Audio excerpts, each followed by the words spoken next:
65 is the worst dinosaur movie of all time. You can't keep getting away with it! Nah, of course I'm just kidding. I have seen the absolute bottom of the barrel in terms of what's trying to pass off as a dinosaur movie. However, those were basically home videos made on a shoestring budget, while this movie had a budget of 90 million before it got lowered after tax credits. That is still not anywhere near the two latest Jurassic World movies and their budget of $845 million. 845 million! But still, 65 has a Hollywood studio giving it a proper budget, so I have higher expectations for it than for something like Dinosaur from the Deep. Ah, the French. 65 is the first movie to make 65 million at the box office, except it couldn't even achieve that. At least it's got a 65% audience score on Rotten Tomatoes. Not bad for a movie created entirely by an AI. I have seen several people defend this movie, or at least give it a pass by saying it's not that bad, but that is like finding out the cancer you have is only stage 1. It's still cancer, and it's still a symptom of the things to come. Oh wait, apparently this movie wasn't made by an AI, it was written and directed by Scott Beck and Brian Woods, who previously wrote A Quiet Place, aka the Primeval Future Predator movie. It started almost 30 years ago. Brian and I growing up in Iowa, seeing Jurassic Park on June 11th, 1993. We had zero expectations, but it blew our minds seeing dinosaurs on the big screen. Cut to 10 or 15 years later, we started thinking, why aren't there more dinosaur movies? Oh hey, look at that, it's a link to more dinosaur movies. Joke aside,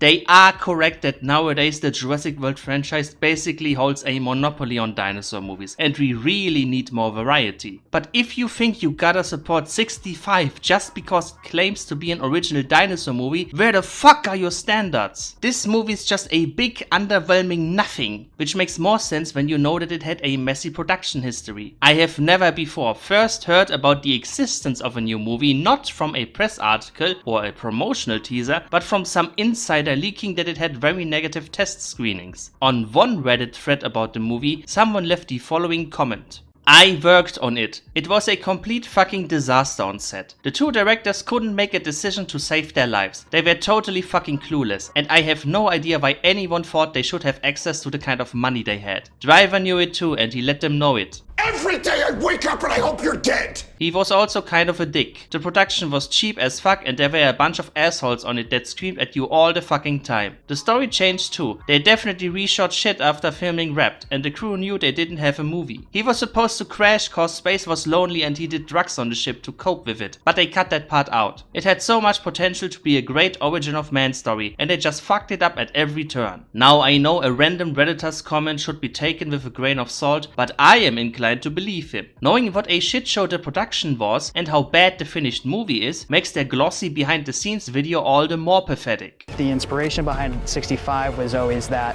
Mills was going to crash land from one movie into a better movie. Sometimes you can pick up subtle issues, like the fact that between the deleted scenes and the finished movie, they couldn't even decide whether to use vaguely sci-fi sounding units. Distance to escape vessel, 10 measures. Asteroid impact in 650 cycles. Or using units that the human audience would actually understand. Distance to escape vessel, 15 kilometers. Asteroid impact, 12 hours. Or that they had the audacity to make a short prehistoric planet parody. This is Primordial Planet. That only highlights how little thought went into the creatures of this movie. Some are small, like this Dromaeosaurus. For example, pteranodons have adapted the ability to fly, unless, of course, you are a Tyrannosaurus Rex. This pterosaur is clearly not designed after a pteranodon, and this thing clearly isn't a T-Rex because you have an actual T-Rex in the same movie. Or how they talk a lot about the design of the spaceship, which is only in the movie for 5 minutes. For Kevin, it was really important to make sure the science of the ship was all sound. And so he had an answer for every technical question we could possibly have. The most important feature in the science fiction sets are the doors. because the doors are the first thing you see and the last thing you see as you exit a set. The doors were something we worked on for a long time. But say nothing about the dinosaurs, the fucking selling point of the movie. To be able to transport audiences back exactly 65 million years ago to see what the landscape looks like, what the dinosaurs looked like, and how raw and dangerous and aggressive planet Earth was at that period. Tyrannosaurus had never seen such bullshit before. Oh boy, the dinosaurs. The only reason you're watching this video. You just wanna hear the angry raptor man scream about how inaccurate the dinosaurs are. So let's get this out of the way first. I am studying to become a paleontologist because I have a genuine interest in dinosaurs. I want to know what they would have looked like, how they would have behaved, how they evolved. So of course I will be biased to view every movie through that lens. And contrary to what you might think, the most fun part about reviewing a dinosaur movie is not sitting there with a checklist of every single inaccuracy you can find. It's when you see that they actually got something right, because that means they bothered to do that extra bit of research. Look at all the different indie projects of this year, whether it's a fantasy 2D animation series like Saria, a live action short like The Hatchling, a 3D animation like Kyorio, or a chibi aesthetic cozy game like Paleopines. All of these understand that dinosaurs are already cool and weird and badass and cute the way they are. No need to compromise on accuracy. Kyorio uses an accurately proportioned T-Rex as the canvas and then adds samurai armor as the paint. Paleopines shows how you can simplify a dinosaur as well studied as Psittacosaurus and distill it into a chibi design that still retains everything that makes Psittacosaurus distinct. Look at the backlash by historians against Ridley Scott's Napoleon. Instead of trying to defend the historical inaccuracy of his movie as a work of fiction taking creative liberties, he instead lashed out with a "you weren't there" excuse. The same kind of empty phrase that science deniers use to delegitimize the existence of something like dinosaurs with feathers or evolution. People complain that modern science is ruining their Jurassic Park dinosaurs, when modern science at the time was the reason the dinosaurs in the original Jurassic Park looked like this and not like this. It saddens me that I see people give it a pass and say, who cares, because this indifference to science is ultimately what allowed AI-generated images to spread misinformation across the internet. Who cares if it makes any anatomical sense? It's close enough to what laymen think a dinosaur looks like. Who cares if we put any research into our dinosaurs when we can just make some generic reptile monster and pretend it's a dinosaur? It worked fine in the 60s. In a late night show interview, Adam Driver said he made 65 for his son, who loves dinosaurs. He's into dinosaurs. I'm like, I'm in, you know. Yeah. And then we went, and he kind of knew everything. He's like, no, he's like Gallimimus, Neoraptor. He was naming everything that. Here's the thing: if your kid is in their dinosaur phase, they want to know everything. They read books, they browse Wikipedia articles, they want to know the names. If they watch a dinosaur movie, they want to be able to point at the screen and go, I know the name of this dinosaur because I read all about it. And they can't do that if you give them shit like this. If you show your kid this and say, those are Triceratops, they will know that something's wrong. If you buy your kid this toy and say, this is a Ceratosaurus, an early dinosaur, they will know that something's wrong. If your fake behind the scenes documentary says, a Tyrannosaurus Rex, you have alienated your target audience. I think the nice thing for kids is like they all, like, you don't have to introduce dinosaurs to them. Like, they just know dinosaurs. It's so funny how much my kids will just come home and tell me about a new dinosaur. I know some of you are saying all of this doesn't matter. The movie isn't for children anyway, but come on. It's a PG-13 movie where not a single person gets eaten by a dinosaur. It is absolutely a movie that is supposed to appeal to children too. But he doesn't want to see the movie because he's too scary. So I basically made this thing for him to watch, so he has no interest in watching.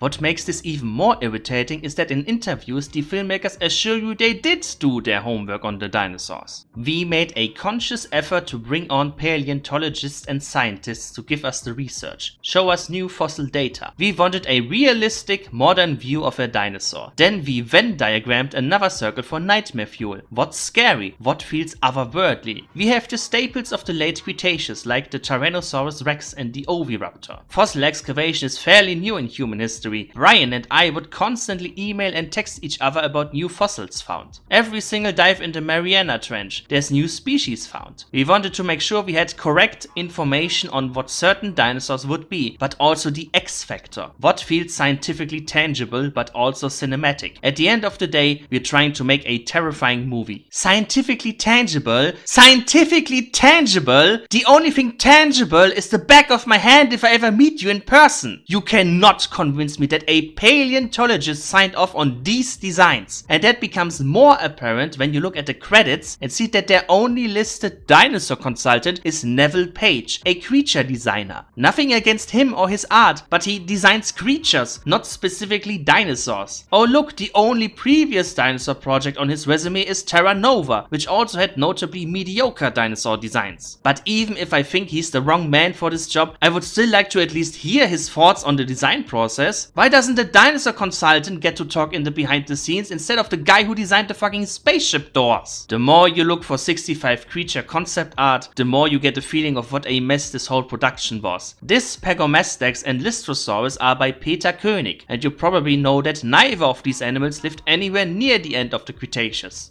Lystrosaurus was the unwitting dodo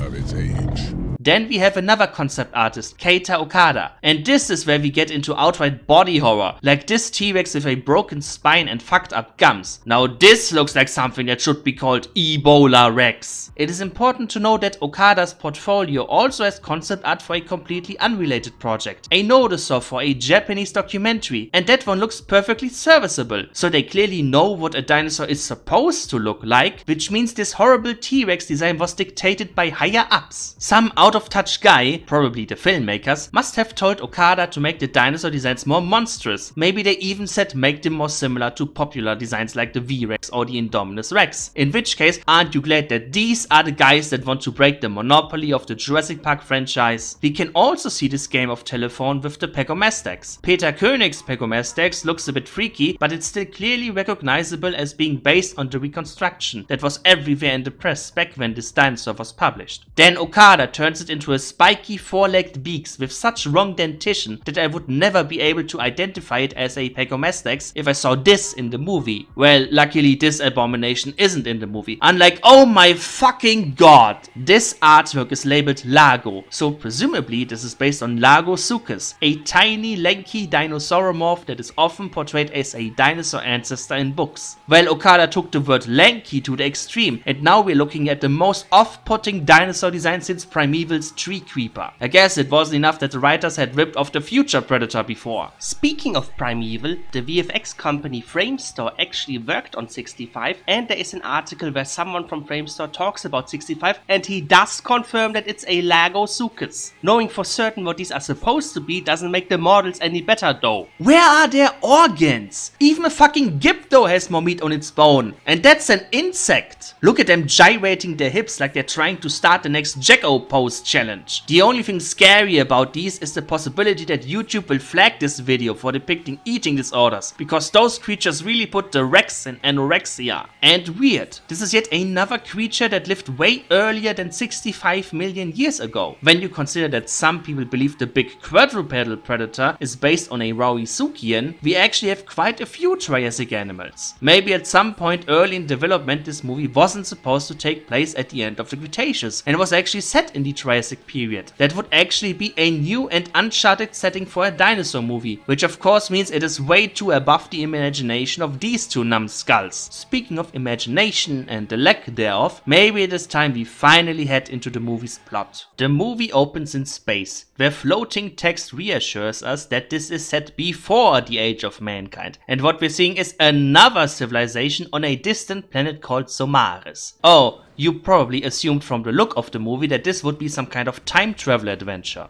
We're going back in time. Nope! This is an alien civilization that just happens to look and talk and behave exactly like humans. They're tripling your salary, which is how we can afford to treat her. Specifically American humans, because they have no healthcare. You're just blowing too hard. 3 minutes in and we already get Adam Driver talk about what he thinks of this movie. This is you.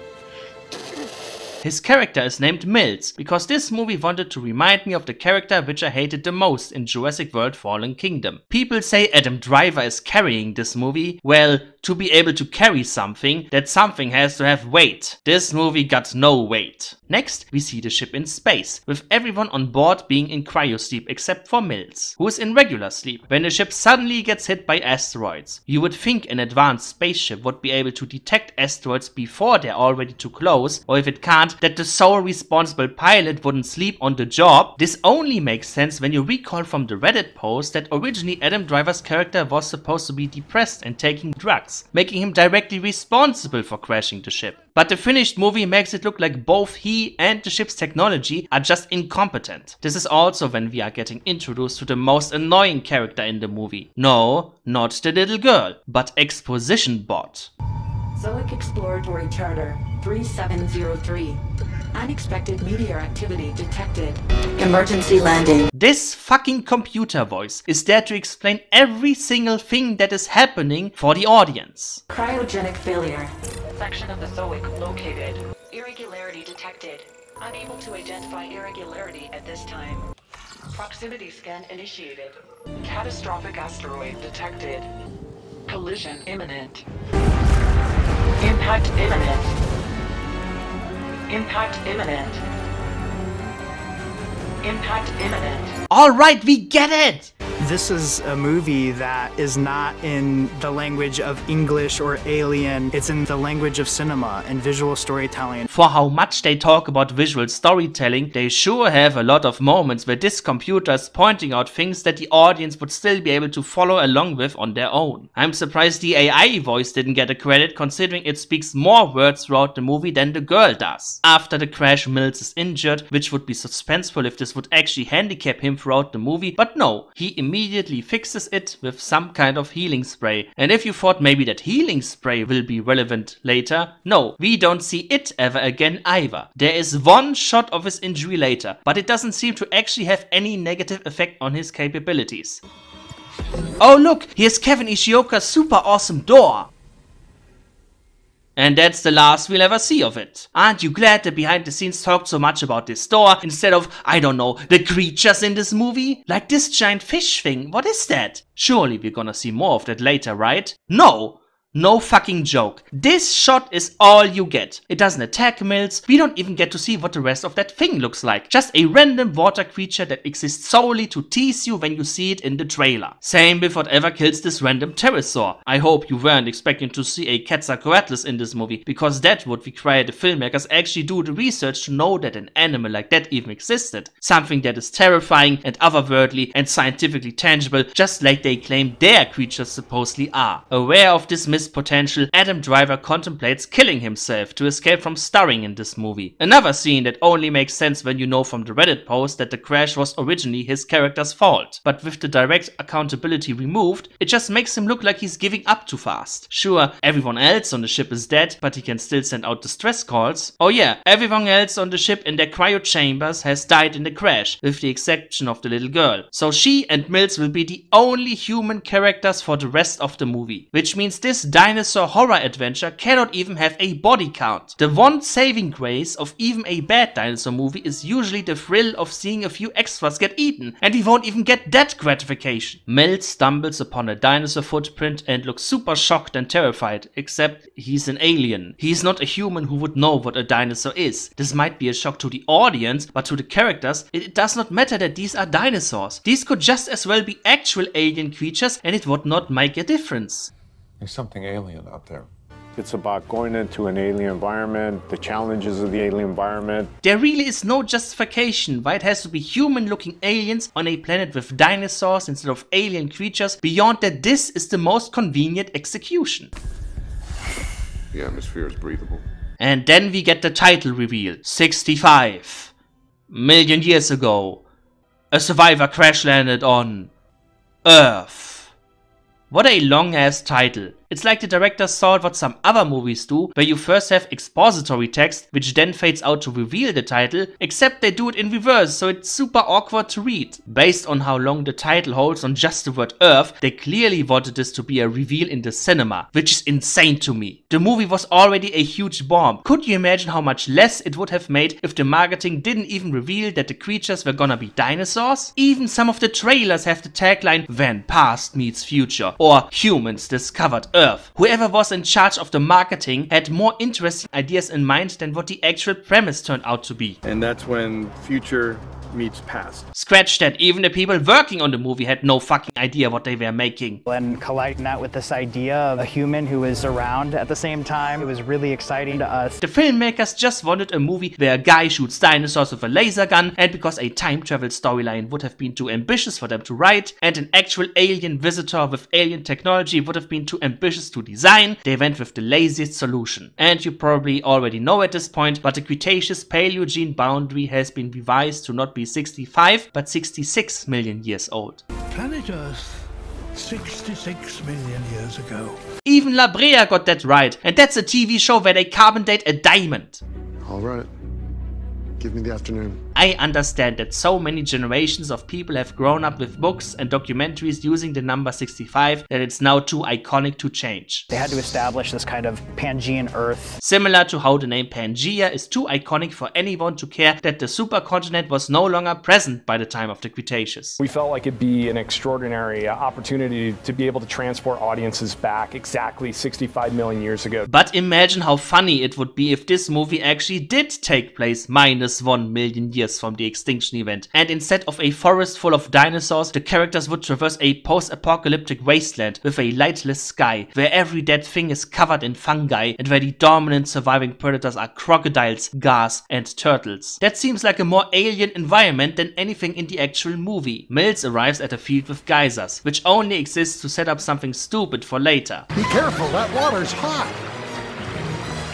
It's boiling, watch out! We also see the skull of a dead T-Rex, which looks nothing like the living T-Rex we later see in the movie. Do you now see my issue with dinosaur movies that don't care about accuracy and just want everything to look cool? You end up with situations like this, where the dinosaur designs are not even consistent within the movie itself. Whoever built that T-Rex skull had to look at images of actual T-Rex skulls, but whoever commissioned the CGI T-Rex did not use that as a reference, so you end up with two completely different looks for your T-Rex within the same movie. Mills gets attacked by a Dromaeosaurus. And while I have to give the filmmakers credit for sticking to its real-life small size, that also means he can overpower and kill it within 10 seconds. This is one of those cases where the movie really would have benefited if there were additional human survivors that could serve as cannon fodder. If you want your audience to believe that this small creature still poses a threat to our human protagonists, have it actually slit open someone's throat or belly. And don't tell me that's too gruesome for a PG-13 movie. The same writers established the danger in the Primeval Future Predator movie by killing a child in the first scene. Also, of course, the Dromaeosaur is completely naked aside from a couple of quills on its back, which together with the texture of its reddish skin makes it look like a plucked chicken. So ironically, your rule of cool raptor looks less threatening than if you had just made it a feathered raptor, which they initially had based on the concept art.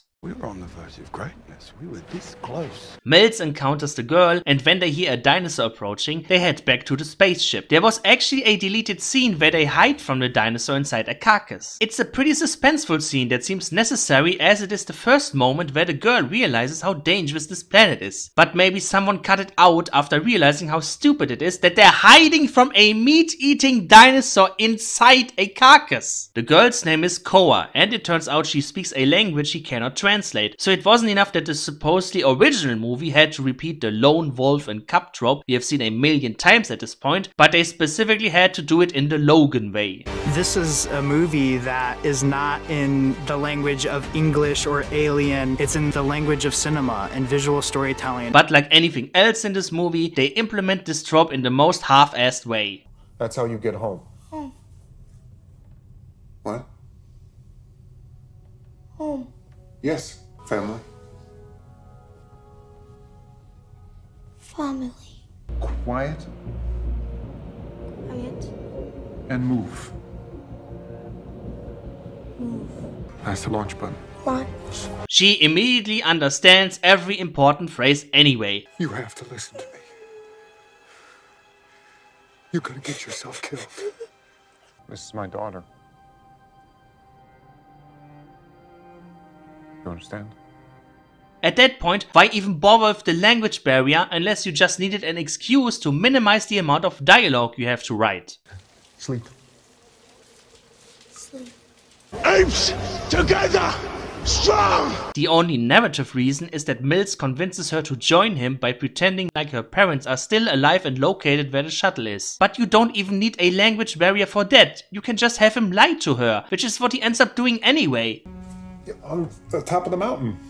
At this point we also learn that Mills' daughter has already died in his absence. As they begin their journey, Koa notices the light of the asteroid in the sky, and language barrier or not, you would expect her to try to get Mills' attention. Or maybe even Mills himself should notice the bright light in the sky, considering he knows that their ship just flew through an asteroid field. I don't know whether this movie operates on the same cartoon logic as fucking Ice Age 5, where the asteroid's collision course is directly caused by the protagonists, but even if it's just a coincidence that they land on Earth shortly before the impact, I think this is the moment where the character should have realized that they are on a time limit. That's like survival film rule number 1. You need to throw in a monkey wrench that adds urgency and tension to the story. When the same directors wrote the Primeval Future Predator movie, the hook wasn't just our protagonists have to keep quiet because they're hunted by sound-sensitive creatures, but also our protagonist is pregnant and giving birth is painful and loud, and babies are loud. How will they deal with sound-sensitive creatures under these circumstances? Or if you want an example of a prehistoric film that does the fight for survival better, watch Alpha. Alpha is also a mid-budget movie that had a very troubled production history, was delayed numerous times, and had some terribly made misleading trailers. This August, experience the incredible story of how mankind discovered man's best friend. It's a very simple premise, where a young Ice Age hunter has to get back to his tribe and befriends a wolf along the way. It is PG-13, so you know neither of them is gonna die. And yet, it feels like our protagonist is fighting tooth and nail to overcome the odds. He has a broken foot that takes long to heal, he struggles to hunt, he's suffering from hypothermia, he's at the mercy of the arriving winter. There's nothing like that in 65. They never struggle. The only time we see Mills do some legit survival thing, like trying to ignite a fire with his gun, is a deleted scene. It also doesn't help that 65 doesn't have any of the gorgeous cinematography that Alpha has. What you're left with is a boring visual of two people wandering through the woods, feeling no urgency to hurry to their destination and having no struggle to survive. They are so casual about it, there's even a moment where Mills sends the girl away to get some water, as if the writers forgot about their own idea of Earth being this super hostile place with predators lurking behind every tree. Transporting these characters back to the time of dinosaurs, all of a sudden you have this innate terror that is existing in the forest at every direction. Which for us was an extremely dangerous place for our characters to be, and so we always wanted it to feel kind of menacing and threatening. How raw and dangerous and aggressive planet Earth was at that period. Here, go to the other side. So we can have wacky bonding scenes where the little girl throws berries at Mills, or gives him a flower, or he squashes a giant bug and reenacts the tree sap gag from National Lampoon's Christmas Vacation. Funerals. Holidays.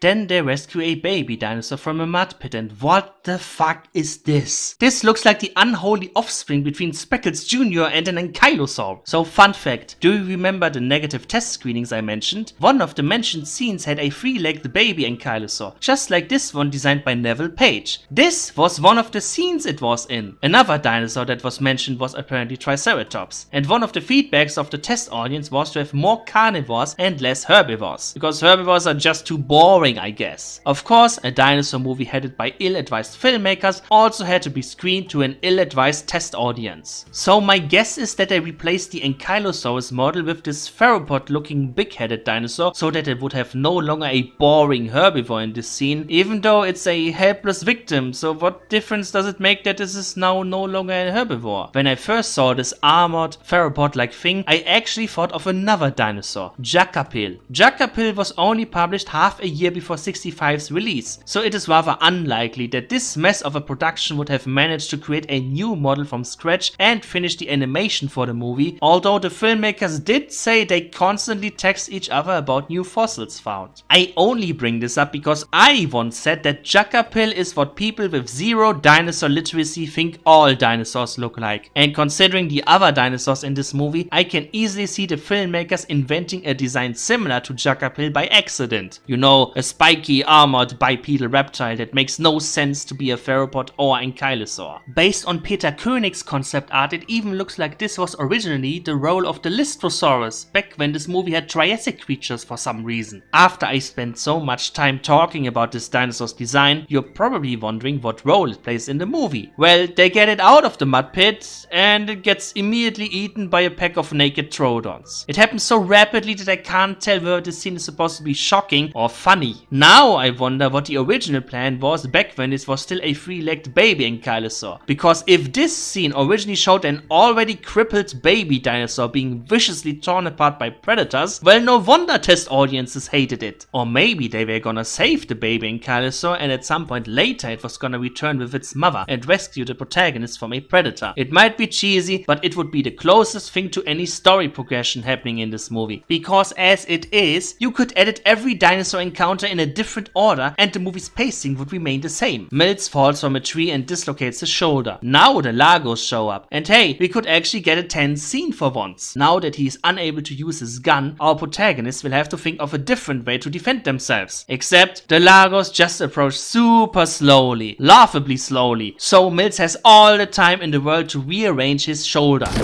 The predator slowing down so the protagonist can be saved at the last moment is my least favorite trope in dinosaur movies. Even the original Jurassic Park did it, but at least only once at the very end. But in this movie, it happens in every single attack scene. Like, how much more do you need to telegraph that your two protagonists are never going to be in actual danger? Look, just 1 minute later they're doing the exact same shit. The girl runs off and the Lagos slowly approach, after one of them has even killed a pterosaur and immediately left it behind to go after the girl instead. It's so stupid that you could tell me this movie is actually a deconstructionist parody of creature horror tropes, and I would believe you. Hey, at least the pterosaur has a skull shaped like Jungaraptorus. That looks actually pretty nice. Oh my goodness! They put the eye in the nostril. Why is the quality control of this movie on par with a North Korean animation studio? They enter a cave to sleep and Mills sets up a bunch of motion sensors around them in a radius that is so minuscule that it renders them completely useless. Irregularity detected. Unable to identify irregularity at this time. All the alien technology in this movie sucks. How can this thing on ground level detect that there's some irregularity in space, while at the same time not being able to tell that it is an asteroid? An asteroid close enough to already be a visible light in the sky. Oh right, at that point the asteroid should have already entered the atmosphere and collided with the Earth, but we need some ominous thing in the sky for our protagonists to ignore. Hey, remember how in Walking with Dinosaurs and Prehistoric Park they had a shower of small meteors to hint at the coming asteroid? But nah, that is too subtle for this movie that needs to spell everything out. The sensors go off and whatever they're detecting is patient enough to wait for Mills to deal with a giant grub that has suddenly appeared in the girl's mouth. For a movie that is already low on dinosaur scenes, there's a lot of fictional bug creatures in this. And now we get two dino movie ripoffs in one scene, as we get the Carnotaurus night scene from Disney's Dinosaur starring the enormous Rex from Jurassic World. But like every other encounter, it quickly ends thanks to Mills' gun. Now this dinosaur has only one eye. They get trapped inside the cave and we've arrived at the darkest hour, the narrative low point, the part where Mills considers defeat. I'm sorry, I can't go any further. I don't have any more tools. Until he remembers he has bombs with him. This is what I mean when I say they never struggle for survival. He got all the gadgets they need. Why try solving a problem with human ingenuity when you have fucking bombs in your backpack? Koa gets out through a crevice and I guess they were trapped for so long in the cave that it's now bright day outside. She finds a conveniently pointy bone that she wraps in poison so this movie can pretend to have a Chekhov's gun later. Meanwhile, Mills gets attacked by an oviraptor, who of course is completely fabulous and has teeth? Why? Why would you pick one of the few dinosaurs that probably any layman would know is toothless and just give it teeth anyway? The funny thing is that real oviraptors have two bony prongs on their palate that look way more terrifying than those pathetic tiny teeth in the movie. There's actually concept art of the 65 oviraptor by an artist named Joel Codinha, and you can see that he used geese as reference. But the problem is, those things on goose beaks are not teeth, they're serrated cartilage for cutting and chewing grass. If you looked closely, you would see how they are different from real teeth, but like so many of the creature designs in this movie, the finished product is a result of taking a superficial looks close enough approach. Hey, maybe if the filmmakers bothered to research that oviraptorids had a high bite force, we could see it break Mills' arm, so he actually experiences a major setback for once. But nah, he just shakes it off and shoots it with his gun. Every single confrontation in this movie is the same. Something prevents Mills from using his gun immediately, and after a brief skirmish he just shoots the damn thing.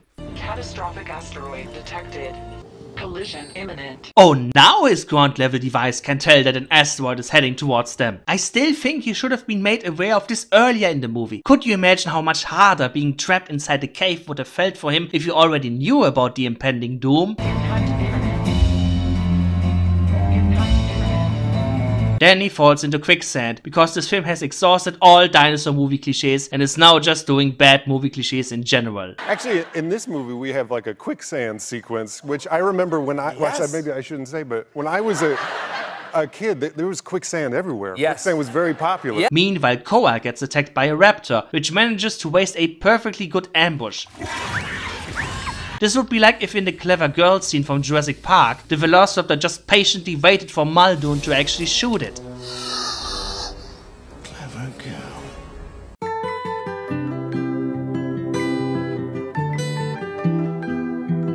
Are we sure this movie isn't a creature horror parody? She traps the raptor inside a log and blows it up with the remaining bombs, so our protagonists have one less overpowered gadget to worry about. And she denies Adam Driver the option to exit this movie before it's too late. Asteroid impact. 12 hours. Oh my god, we finally have a time window. The one thing necessary to create urgency in this movie. And we immediately cut to night. I guess it is 12 hours later, because there's already tiny chunks of meteors raining down from the sky. Usually, I would not complain about a movie having a lot of time passing off screen, but a consistent timer is like the most important part if your plot is literally just to get from point A to point B before a certain event happens. Now they have arrived at the shuttle, and we have no idea how much time exactly is left. Did it take them 12 hours or only 11? How long do they have to prepare for takeoff? Well, it is at least long enough for the dramatic payoff where Koa realizes that Mills lied about her parents being still alive, and after a quick apology she goes back with him on the shuttle because the movie just wants to get to the climax already. An asteroid strikes down their shuttle and we finally get to see this movie's version of a T-Rex. And Jesus Christ, this looks like the Papo T-Rex if it was designed by an AI based on the Papo Concavenator. And because this has to be a creature horror parody, these two T-Rexes are hunting two tiny humans while a literal asteroid shower is bombarding the forest around them.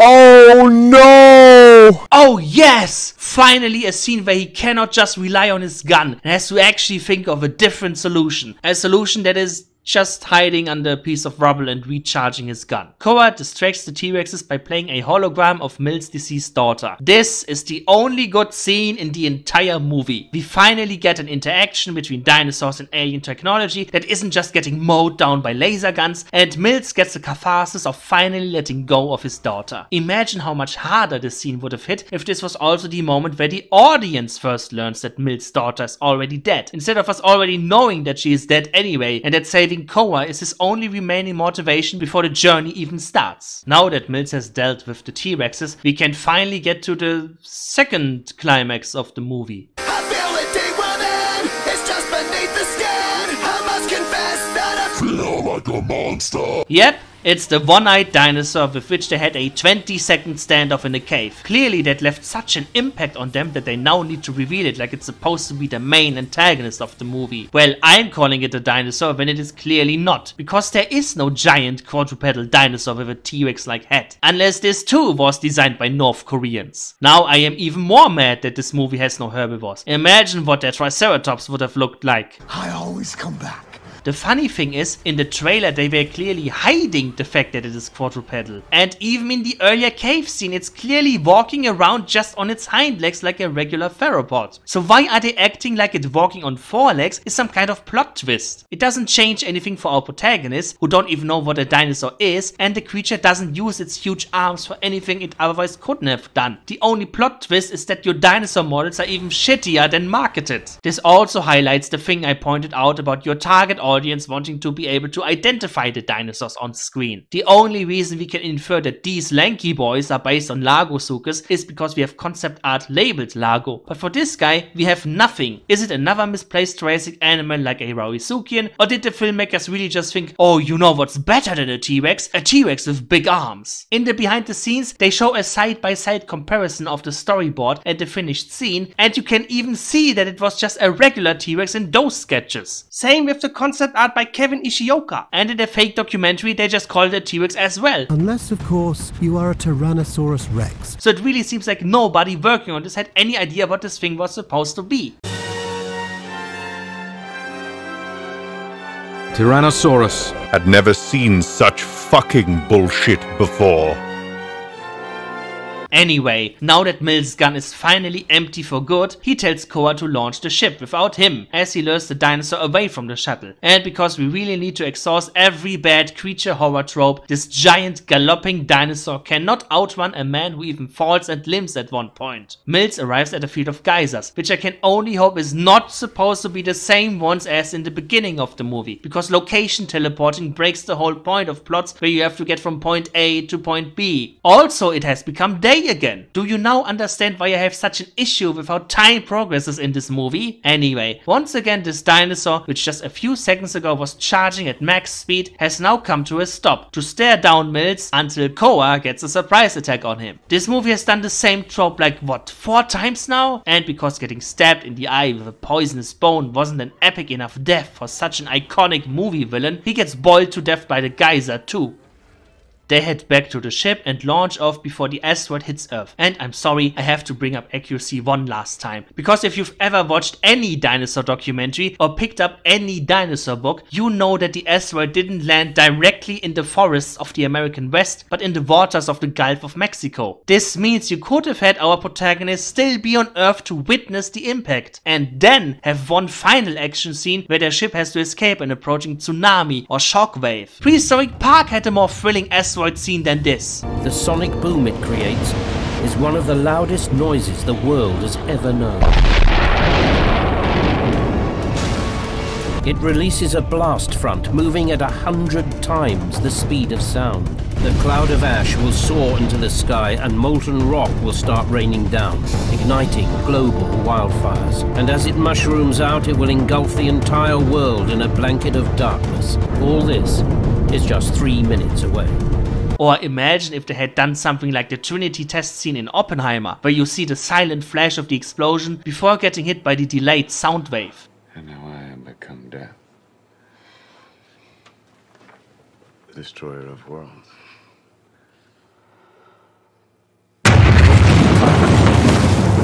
I probably shouldn't compare 65 to Oppenheimer just because it was a bomb. Anyway, Mills and Koa hopefully died on the way back to the home planet, and the movie ends with a time lapse, which just makes you realize that their brief visit didn't impact Earth's history in any way. So once again, it was completely pointless for this to be set on prehistoric Earth, and these aliens looked and spoke exactly like humans, not to set up some kind of alternate human origin story, but just because that is what's most convenient to film. And as one final indicator for how poorly thought out this entire movie was, the dead T-Rex we see in the credits also looks like neither the T-Rex skull prop nor the living T-Rexes we just saw.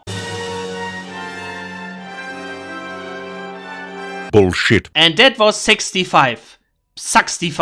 60 fuck. So, is this the worst dinosaur movie I have ever seen? Well, not on a technical level. Of course, a Hollywood studio is gonna be more watchable than some guy's home video from 1994, but doesn't that warrant an even harsher critique if the movie itself ends up being such an empty shell? Some people might say it is not fair to judge the finished movie so hard, considering how messy the production was. Maybe there was a better movie buried in there at some point that got ruined by editing and test screenings. But based on the quality of the scenes that did make it into the final cut, I don't think this movie, with these filmmakers at the forefront, could ever have been good. Mills was going to crash land from one movie into a better movie. This is every bad dinosaur movie's worst tropes, concentrated into an alkaline pool of scenes where predators ignore everything else to hunt humans, predators stop to stare down said humans, and predators getting easily gunned down. And it's on a canvas of dinosaur models that fall so far down the monster design rabbit hole that they end up being on par with the anatomical nonsense of an AI-generated image. The only quote-unquote dinosaur fans who like this movie have dinosaurs in the same mental drawer as something like zombies, just the type of generic movie monster with some vague tropes to follow. It was such a unique challenge, the sound design in this film, trying to capture what a prehistoric Earth would sound like.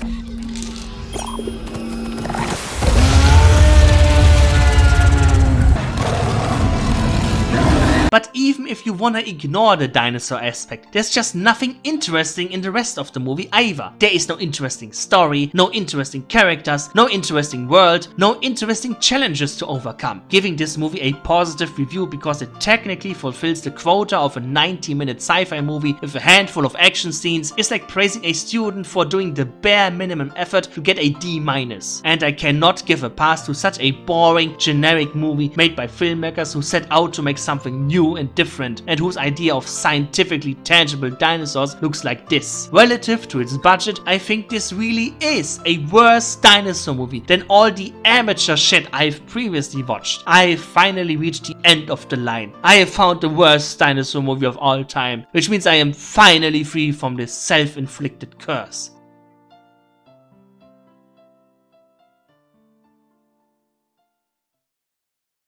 '65 is It's a an explosive dino extravaganza. It's dynamite. This is you.